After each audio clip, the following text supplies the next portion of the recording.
നമസ്കാരം. തൃശ്ശൂരിലെ ഗോപിരായാവിന്റെ ഒരു ദൃശ്യം കണ്ടു. അടുത്ത തെരഞ്ഞെടുപ്പുമായി ബന്ധപ്പെട്ട് തൃശ്ശൂരിൽ ഇപ്പോ പലതരത്തിലുള്ള നമ്പരുമായിട്ട് ഇറങ്ങിയിട്ടുണ്ടല്ലോ. അതായത് ഈ ആൽത്തറകളിലൊക്കെ വിളിച്ചു കൂട്ടിയിട്ട് പുതിയ രീതിയിൽ ജനസദസ്സുകൾ എങ്ങനെ പണ്ട് കാലഘട്ടത്തിൽ നമ്മൾ പറഞ്ഞില്ലേ, ഈ ഊരുമൂപ്പന്മാരൊക്കെ നടത്തുമെന്ന് പറയുന്നത് പോലെ ആ നാട്ടിലെ ഉന്നതകുല ജാതൻ അവിടുത്തെ പ്രജകളുടെ എല്ലാം പ്രശ്നങ്ങൾ കേൾക്കാനായിട്ട് അവിടെ വന്നിരിക്കും. ആ പ്രശ്നങ്ങൾ പറയാൻ വന്നിരിക്കുന്ന സന്ദർഭത്തിൽ അടിയാന്മാരെ പോലെ വന്നിരിക്കുന്നവർ അദ്ദേഹത്തിനോട് എന്തെങ്കിലുമൊക്കെ പരാതികൾ പറയാനുണ്ടെങ്കിൽ പറഞ്ഞാൽ അതിന് പരിഹാരമുണ്ടാക്കുന്ന നാട്ടുകൂട്ടങ്ങൾ. അതാണ് രാജാവിന്റെ പുതിയ ഐഡിയ. അതൊന്ന് ഷൂട്ട് ചെയ്ത് നാട്ടുകാരുടെ മുന്നിൽ കാണിച്ചാൽ മതി.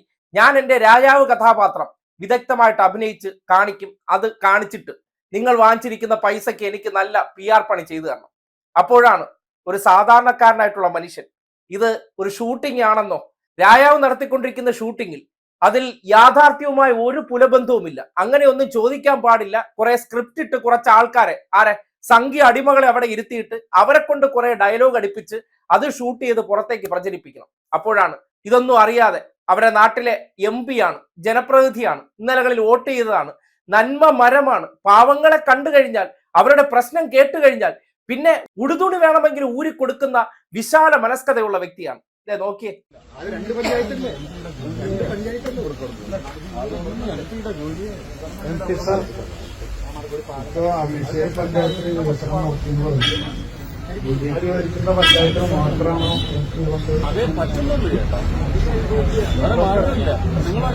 ആ മനുഷ്യന്റെ മുഖത്തെ നിസ്സഹായ അവസ്ഥ നോക്കി. വളരെ പ്രതീക്ഷയോടുകൂടി, നടക്കാൻ പോലും വയ്യ, വന്ധ്യവയോധികനാണ്. ഒരുപക്ഷെ ജീവിച്ചിരുന്നെങ്കിൽ രാജാവിന്റെ അപ്പന്റെ പ്രായം വരുമായിരുന്നു. ആ മനുഷ്യനോട് എത്ര നിഷ്കരുണമാണ്, അത് കേൾക്ക പോലും ചെയ്യാതെ തള്ളിക്കളയുന്നത്. എന്നിട്ട് ബാക്കിയുള്ളവരോട് പറഞ്ഞു പരിഹസിക്കുക കൂടി ചെയ്യുകയാണ്. വളരെ ദയനീയമായിട്ട് അദ്ദേഹം നോക്കിക്കൊണ്ട് അങ്ങ് കടന്നു പോകുന്ന ദൃശ്യവും നോക്കി. ഇതൊക്കെയാണ് യഥാർത്ഥ ഈ ഫോട്ടോഷൂട്ടിനപ്പുറമുള്ള ഈ നടന്മാരുടെ മുഖം. ഇതൊന്നും പുറത്തു വരുമെന്ന് കരുതിയതല്ല. അപ്രതീക്ഷിതമായി ചില ക്യാമറകളിൽ വീഴുന്ന ദൃശ്യങ്ങൾ പുറത്തേക്ക് പോവുകയാണ്. അതായത് ഒരു തരത്തിൽ മനുഷ്യത്വമില്ലാതെ, അല്ലെങ്കിൽ നിറങ്ങൾ ഉൾപ്പെടെ നോക്കി അതിനോട് വല്ലാത്ത അതൃപ്തിയുള്ള, അതെല്ലാം മറച്ചു വെച്ച് തന്റെ അധികാര കേന്ദ്രങ്ങളിലേക്ക് പോകാൻ തന്റെ ജാതിയുടെ പ്രിവിലേജിന്റെ അടിസ്ഥാനത്തിൽ, തന്റെ കുടുംബ മഹാത്മ്യത്തിന്റെ അടിസ്ഥാനത്തിൽ പൊക്കിവിടാൻ ആളുള്ളത് കൊണ്ട് സിനിമാ മേഖലയിലെത്തി. ഇതിനേക്കാൾ അഭിനയിക്കാൻ ശേഷിയുള്ള എത്രയോ മനുഷ്യർ നമ്മുടെ നാട്ടിലുണ്ട്. സവർണനായതുകൊണ്ട് അവർക്ക് ഈ അഭിനയമൊക്കെ ഒരു തൊഴിലാണ്. അതിലൂടെ കോടിക്കണക്കിനൊക്കെ സമ്പാദിച്ചിട്ട് പാവപ്പെട്ട ജനങ്ങൾക്ക് കൊടുക്കുന്ന മനുഷ്യനാണ് അദ്ദേഹം. ഒക്കെ അധികാരത്തിൽ വന്നു കഴിഞ്ഞാൽ പാവങ്ങൾക്ക് ഇവിടെ സുവർണ കാലമാണ്. ആട്ടി ഓടിക്കപ്പെടുന്ന നോക്കി. കേരളത്തിലെ ദൃശ്യമാധ്യമങ്ങൾക്ക് ഇതൊരു വാർത്തയല്ല. കാര്യം ദൃശ്യമാധ്യമങ്ങൾ ഉൾപ്പെടെ പൈസ കൊടുത്ത് അവരുടെ മുതലാളിമാർക്ക് ഇഷ്ടം പോലെ വാരിക്കോരി കൊടുത്തതിന്റെ അടിസ്ഥാനത്തിൽ നമ്മുടെ മുന്നിലേക്ക് ചിത്രീകരിച്ചിറക്കിയ വെറും മനുഷ്യവിരുദ്ധനായിട്ടുള്ള ഒരു വ്യക്തിയാണ്. അയാൾ പറയുന്നത് കേൾക്കാൻ പോലും ഒരു സന്മനസ് കാട്ടാതെ അയാളെ ആട്ടി ഓടിക്കുന്നത് കണ്ടു. ഇത് ആദ്യത്തെ സംഭവമാണ്. എത്ര ഉദാഹരണങ്ങൾ. ഒരു മനുഷ്യനായിട്ടുള്ള ഒരു വ്യക്തി, നിങ്ങൾ ഇന്നലകളിൽ തെരഞ്ഞെടുപ്പിന് മുന്നോടിയായിട്ട് പല ദൃശ്യങ്ങളിൽ കണ്ട ഒരു വ്യക്തി ഇതായിരുന്നു. ഇതൊക്കെയാണ് ഈ ക്യാമറകൾ, അതായത് ഇവരുടെ PR ക്യാമറകൾ വീണതാണെങ്കിൽ ഇത് പുറത്തു വരില്ല.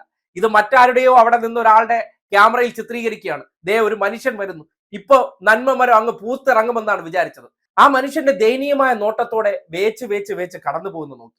ഈ ഉന്നതകുല ജാതനെയൊക്കെ ഏതെങ്കിലും പദവിയിലിരുത്തിയാൽ ഇതുപോലുള്ള പിന്നോക്കക്കാർക്ക് എന്തെങ്കിലും സഹായം കിട്ടുമെന്നാണോ? അവരുടെ ജീവിതം ഉയർത്താൻ വേണ്ടി എന്തെങ്കിലും ചെയ്യുമെന്ന് നിഷ്കളങ്കരെ നിങ്ങൾ കരുതുന്നുണ്ടോ? ഇതൊക്കെയാണ് ഇയാൾ. ഇതിനപ്പുറത്തേക്ക് കുറെ അഭിനയങ്ങളും കൃത്രിമത്വങ്ങളും കാട്ടി ജനങ്ങളുടെ കണ്ണിൽ പൊടിയിടുന്നതിനപ്പുറം ഇയാൾക്കൊന്നും ഒരു മനുഷ്യനാകാൻ കഴിയില്ല. സാധാരണക്കാരന്റെ പ്രശ്നങ്ങൾ മനസ്സിലാക്കാൻ കഴിയില്ല. പാവപ്പെട്ടവൻ ഒരു ആശ്രയവുമായി ഓടി വരുമ്പോൾ അയാളുടെ പ്രതീക്ഷ എന്താണെന്നും ചിന്തിക്കാൻ പോലും ശേഷിയില്ലാത്ത ഈ അധികാര ശ്രേണിയിൽ ഇരിക്കുന്ന ചില മണ്ടപോയ വാഴകൾ എന്ന് വേണമെങ്കിൽ വിളിക്കാം. കാര്യം എന്താണ്?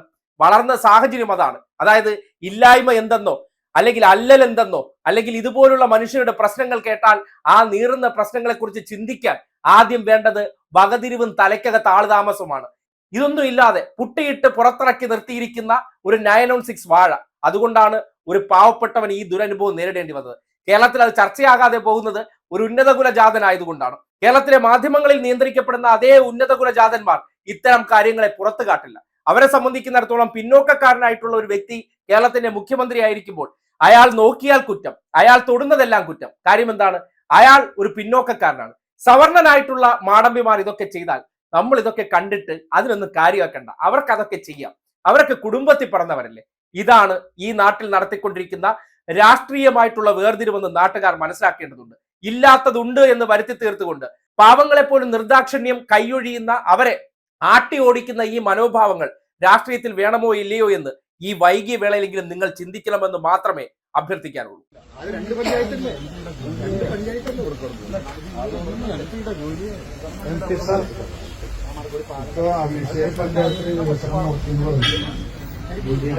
പഞ്ചായത്തിന് മാത്രമാണോ?